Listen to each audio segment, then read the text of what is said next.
Unified 911, anong matutulong namin sa'yo? Anya ti maitulong mi ken kapo. Anong may tatabang ko sa imo? Unsay akong ikatabang nimo? Ngini makadabang na misal ka no. Sa anumang wika o dialekto, may tulong na darating sa iyo.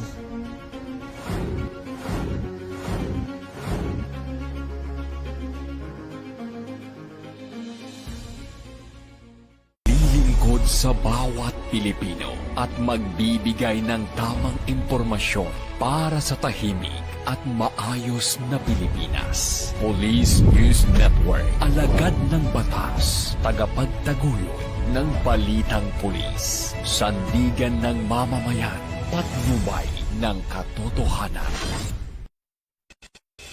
La Campo Crame, maghahatid ng pinakahuling kaganapan at nagbabagang balita. Ito ang PNN Police News Network. At ngayon, ang inyong mga tagapagbalita. Magandang araw, bagong Pilipinas. Ako yung alagad ng batas, tagataguyod ng balitang pulis. Ako po si Patrolman Justin Mamolo ng PNP Drug Enforcement Group. Maghahatid sa inyo ng tamang balita, kwento ng pulis at serbisyo para sa mamamayan. At ito ang PNP News Online.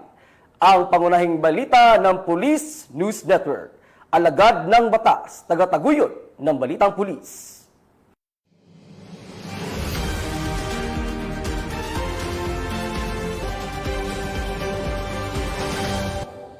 Narito mga balitang hatid ng ating PNN correspondents mula sa iba't ibang panig ng bansa.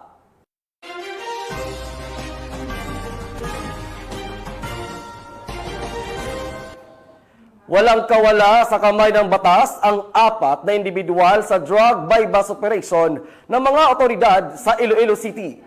3.6 milyong pesos na halaga ng iligal na droga kumpiskado. Nakibalita dyan si Patrolwoman Maria Sara Bernales. 4 na hinihinalang sangkot sa iligal na droga ang naaresto sa magkahiwalay na operasyon sa Iloilo noong Sabado, 14 ng Pebrero. Sa bypass operation sa barangay Likwan, Dingle, nadakip sina alias Edward at high-value individual, si alias Cor, isang barangay kagawad at alias J na itinuturing street-level individual.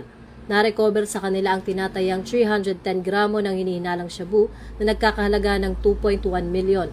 Sa hiwalay na operasyon sa barangay Bundulan, San Dionisio, inaresto rin si alias Red, isang incumbent punong barangay at itinuturing ding HPI.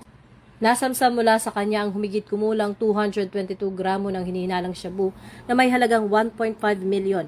Kaya umabot sa mahigit 3.6 milyon ang kabuang halaga ng nakumpiskang droga.